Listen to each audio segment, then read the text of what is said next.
Alors, parlons notamment de la santé. Voilà, une des questions sur laquelle, les Français vont décider ou non d'accorder leur confiance à ceux qui se présentent devant eux. Question de confiance sur la santé, les déserts médicaux, l'accès aux soins. Est-ce que vous avez vraiment une solution, Ah oui, efficace et efficace aussi à court terme? Parce qu'on nous bien parle, vous nous sûr. parlez tous de la Deux, formation des non médecins. mais Mais demain, on fait comment? 2 solutions majeures. D'abord, je veux rouvrir dans chaque département, notamment les départements ruraux où ils ont tout fermé. Moins 17 300 lits sous Macron. Moins 17 300 lits. Moins 100 000 lits depuis 20 ans. Donc c'est un désastre. Je veux rouvrir un établissement de santé dans la zone la plus désertifiée. Ça prendra là un peu de temps parce qu'il faut recruter, il y a le problème de recrutement, etc. Mais c'est vital. Rééquilibrer les structures hospitalières.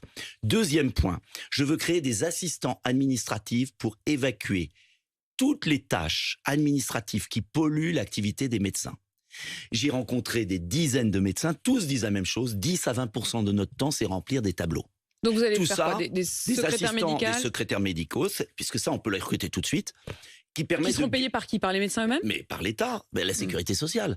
Et on aura une organisation, par exemple, il y aura 2 secrétaires médicaux pour l'ensemble 10 médecins d'une zone géographique. L'idée, c'est quoi? C'est le temps du médecin, il doit être à 100% sur la santé. Et puis le troisième point, c'est mon idée d'un salaire pour les étudiants en médecine à partir de la 5e année, qui donnent beaucoup de temps à l'hôpital avec un salaire de misère, une indemnité de misère aujourd'hui. Je veux les payer vraiment au SMIC et même un peu plus. Et en échange, ils signent un contrat de 5 ans de temps dans une zone désertifiée. Est-ce On que les aide pendant 5 ans sur leurs études et ils ont une vie pas facile, vous savez. Il y a eu d'ailleurs beaucoup de suicides dans les internes en médecine. Ils ont une vie très difficile. Eh bien, je les aide et en échange, ils aident la société. mais vous Et savez ça, je peux qu'aujourd'hui, vous il dire, existe déjà il existe un des processus, mais qui primes est pas aussi, d'installation. oui, mais qui est pas, Qui est quand même assez mais ça marche fort. pas. Et pour autant, ça marche pas. C'est ce que j'allais vous dire. Donc la question n'est pas les primes. Non, Vous prenez mais tous c'est des un primes. Il y a contrat. déjà 25 000 euros par an Mais- pendant 2 ans mais- quand vous vous installez et une Oui, défiscalisation sur 5 ans. mais là, moi, ce que je propose, c'est un contrat, études, zone désertifiée, et on peut y arriver. Avec tout ça, déjà, on va améliorer. Et puis, L'un de vos dernier point, combats l'attractivité.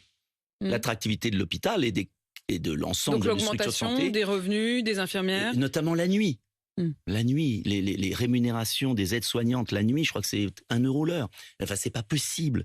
Et je finance ça, bien sûr, par des économies ailleurs. Les fausses cartes vitales, ce gaspillage incroyable. Je redistribue l'argent perdu vers l'argent utile.